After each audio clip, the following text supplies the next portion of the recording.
If you're enjoying these tales from the Old West, please hit that like button and subscribe to our channel for more incredible stories of courage, honor, and justice from the frontier.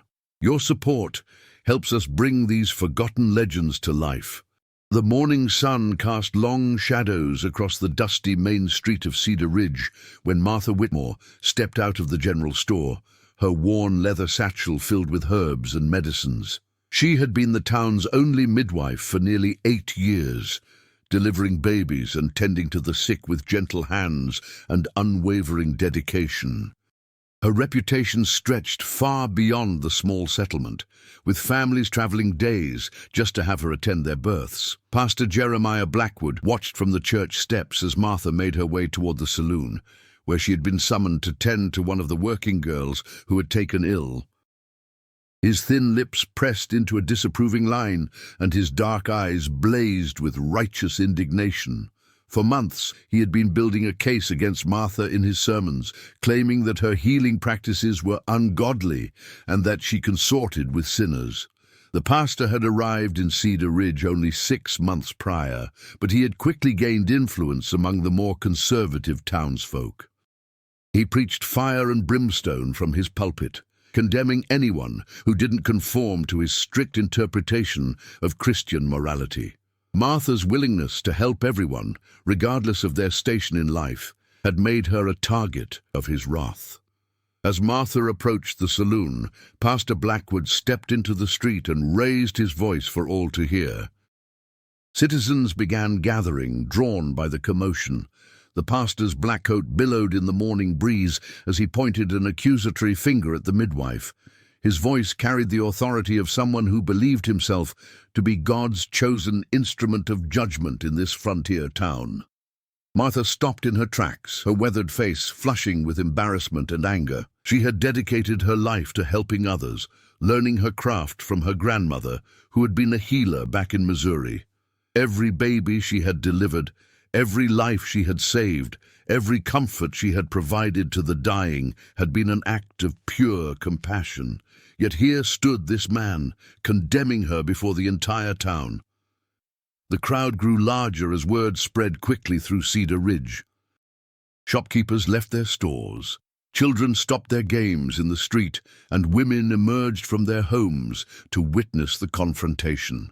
Pastor Blackwood seemed to relish the attention, his voice growing stronger and more condemning with each passing moment as he detailed what he called Martha's sins against God and decent society. From the edge of the crowd, a tall figure watched silently.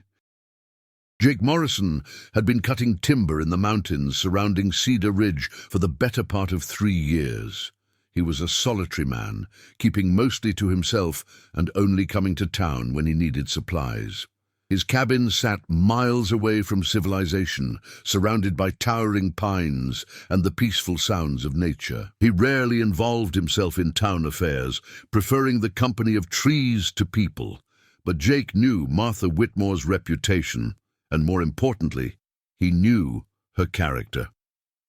2 years ago, when a terrible accident had left him with a deep gash across his chest from a falling branch, Martha had ridden through a snowstorm to reach his cabin. She had cleaned his wounds, stitched him up, and stayed for 3 days to ensure he didn't develop fever or infection. She had asked for nothing in return. Pastor Blackwood's voice grew more venomous as he accused Martha of practicing witchcraft, of corrupting the moral fabric of their community, and of leading good Christian souls astray. He called upon the townspeople to shun her, to refuse her services, and to drive her from Cedar Ridge before she could corrupt any more innocent souls with her ungodly ways and practices. The crowd murmured and shifted uncomfortably. Many of these people owed their lives or the lives of their children to Martha's skill and dedication. Yet the pastor's words carried weight, and the fear of being branded as sinners themselves kept many from speaking up. The social pressure in a small frontier town could be overwhelming, and few wanted to risk their standing in the community. Martha stood her ground, though tears of frustration and hurt glistened in her eyes. She had given everything to this community, sacrificing her own comfort and safety time, and again, to answer calls for help in the middle of the night, in terrible weather, and in dangerous circumstances. The ingratitude cut deep, but she refused to cower before this self-righteous man who knew nothing of her true heart. Pastor Blackwood raised his arms toward the heavens and declared that God would not be mocked, that the presence of such a woman in their midst was a stain upon their souls that must be cleansed. He called for the townspeople to cast the first stone, metaphorically speaking, by refusing to associate with Martha any longer. His dramatic gestures and booming voice created an atmosphere of religious fervor and moral panic. That's when Jake Morrison stepped forward from the crowd. His massive frame cast a shadow over the pastor as he positioned himself between Blackwood and Martha. The lumberjack's calloused hands hung loosely at his sides, but there was an unmistakable tension in his stance. His weather-beaten face remained calm, though his steel-gray eyes held a dangerous glint that made the pastor take a step backward. Jake's voice was quiet, but carried clearly across the suddenly silent street. He spoke of Martha's kindness, her skill, and her unwavering dedication to helping others. He told the crowd about the night she'd saved his life, riding through dangerous conditions without thought for her own safety. He reminded them of the children she had delivered, the lives she had saved, and the comfort she had brought to countless families. Pastor Blackwood sputtered and protested, trying to regain control of the situation. He accused Jake of being corrupted by the woman's influence, of defending sin and ungodliness. But the lumberjack's steady gaze never wavered, and his presence seemed to drain the pastor's theatrical power. The crowd sensed the shift in dynamics, and whispers began to spread through the gathered townspeople. Then Jake Morrison did something that surprised everyone present, including Martha herself. He stepped closer to the midwife and gently took her hand in his own massive palm. His voice remained steady and clear as he announced to the entire gathering that Martha was under his protection, that any man who wished to harm her would have to answer to him first. His words carried the weight of absolute conviction. The pastor's face reddened with indignation and rage. He had not expected such bold defiance of his moral authority. His carefully orchestrated public shaming was falling apart before his eyes, and worse, he was being challenged by a man whose reputation for strength and integrity was well known throughout the region. Blackwood's political maneuvering was no match for Jake's simple, honest defense of an innocent woman. Jake's declaration sent shockwaves through the crowd. Some nodded approvingly, remembering their own experiences with Martha's healing touch. Others looked uncertain, caught between their respect for the pastor's religious authority and their gratitude for Martha's years of service. The tension in the air was palpable as the town seemed to divide itself along invisible lines of loyalty and belief. Martha looked up at Jake with surprise and gratitude. She had never expected anyone to stand up for her so boldly, especially not the quiet lumberjack who kept to himself in the mountains. His defense meant more to her than any words could express, offering her dignity and protection when she had felt utterly alone and vulnerable before the hostile crowd gathered in the dusty street. Pastor Blackwood realized that his moment of triumph was slipping away. He tried to rally the crowd with more accusations and threats of divine punishment, but Jake's presence had changed the entire dynamic of the confrontation. The lumberjack's reputation for honesty and his obvious sincerity in defending Martha began to sway the opinions of many who had been uncertain about taking sides in the conflict. Dr. Harrison, the town's physician who often worked alongside Martha, finally found his voice and stepped forward to support Jake's defense. He spoke of Martha's medical knowledge and skill, of the countless times she had assisted him in difficult procedures. His professional testimony carried weight with the townspeople, adding credibility to Jake's passionate defense of the woman's character and contributions. Mrs. Eleanor Cassidy, whose twin sons Martha had delivered safely during a difficult birth the previous winter, pushed through the crowd to stand beside the midwife. Soon, other women began to join her, each with their own story of how Martha had helped their families. The pastor's carefully orchestrated mob was transforming into a divided community, with lines drawn between fear and gratitude. Jake maintained his protective stance throughout the growing counter-demonstration. His quiet strength provided a steady anchor for Martha's supporters, giving them courage to speak up against the pastor's intimidation tactics. The lumberjack's reputation for fairness and his obvious genuine concern for Martha's welfare lent credibility to their cause and helped turn the tide of public opinion. Pastor Blackwood found himself increasingly isolated as more townspeople began to openly question his harsh judgment of Martha. His fire and brimstone approach, which had seemed so powerful moments earlier, now appeared cruel and unjust in the face of the overwhelming evidence of Martha's good works. The pastor's influence began to crumble as quickly as it had been built.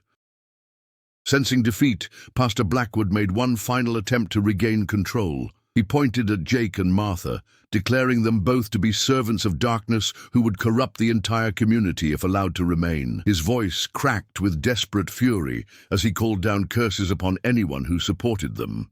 But his words now sounded hollow and vindictive rather than righteously inspired. Jake stepped even closer to the pastor, his towering frame casting a long shadow over the smaller man. Without raising his voice or making any threatening gestures, the lumberjack made it clear that the confrontation was over.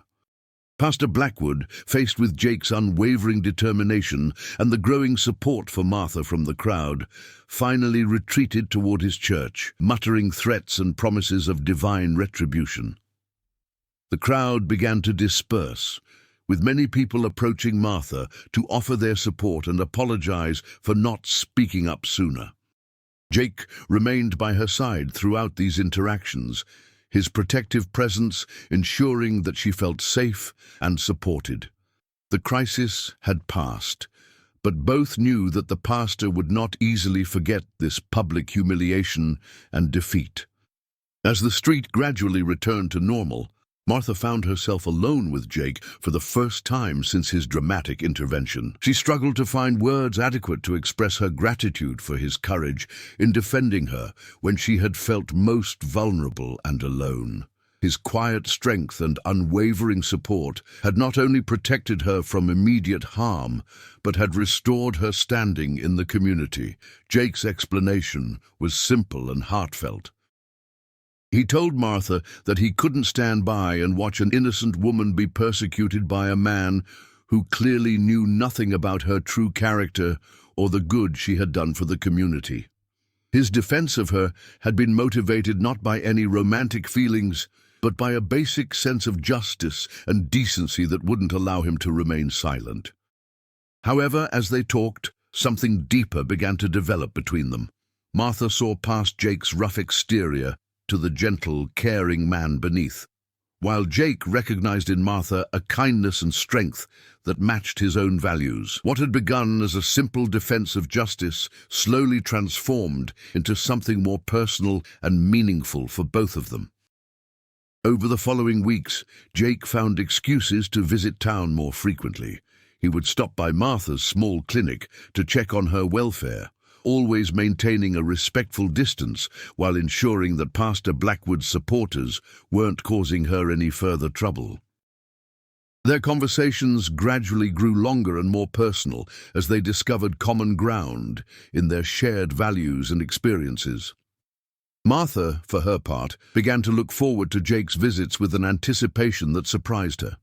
She had been alone for so long, dedicated entirely to her work and the needs of others, that she had forgotten what it felt like to have someone genuinely care about her well-being.